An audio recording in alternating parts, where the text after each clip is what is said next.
డాగ్స్‌ని లేదా మీ పెట్స్‌ని యూట్యూబ్‌లో అమ్మాలంటే మా ఛానల్ వాట్సాప్ నంబర్‌కి వీడియో పంపించండి.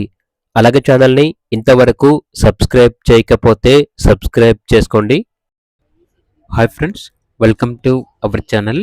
ఈరోజు మీకోసం టాయ్ పుడెల్ పప్పీస్ అనేవి అమ్మకానికైతే తీసుకురావటం జరిగింది. మేల్ పప్పీస్ మరియు ఫీమేల్ పప్పీస్ అమ్మకానికైతే ఉన్నాయి. అంతేకాకుండా చాలా యాక్టివ్గా ఉంటాయి. ఎటువంటి హెల్త్ ప్రాబ్లమ్స్ అనేవి ఏమీ లేవు. Top quality puppies. ఇక పప్పీస్ యొక్క ప్రైస్ వచ్చేసి కస్టమర్ కాల్ చేసినప్పుడు మేమే చెప్తా ఉన్నా బెస్ట్ ప్రైస్కే ఇస్తాము. పప్పీస్ యొక్క ప్రైస్లో డిస్కౌంట్ అనేది కూడా ఇస్తాము అని అయితే చెప్పడం అయితే జరిగింది. ఇక పప్పీస్ కావాలన్న వారు ఈ వీడియో కింద టైటిల్లో ఓనర్ నెంబర్ అనేది డిస్ప్లే చేయడం జరిగింది. ఓనర్కి కాల్ చేయండి. అలాగే ఛానల్ని ఇంతవరకు సబ్స్క్రైబ్ చేయకపోతే సబ్స్క్రైబ్ చేసుకోండి. Thank you. By by.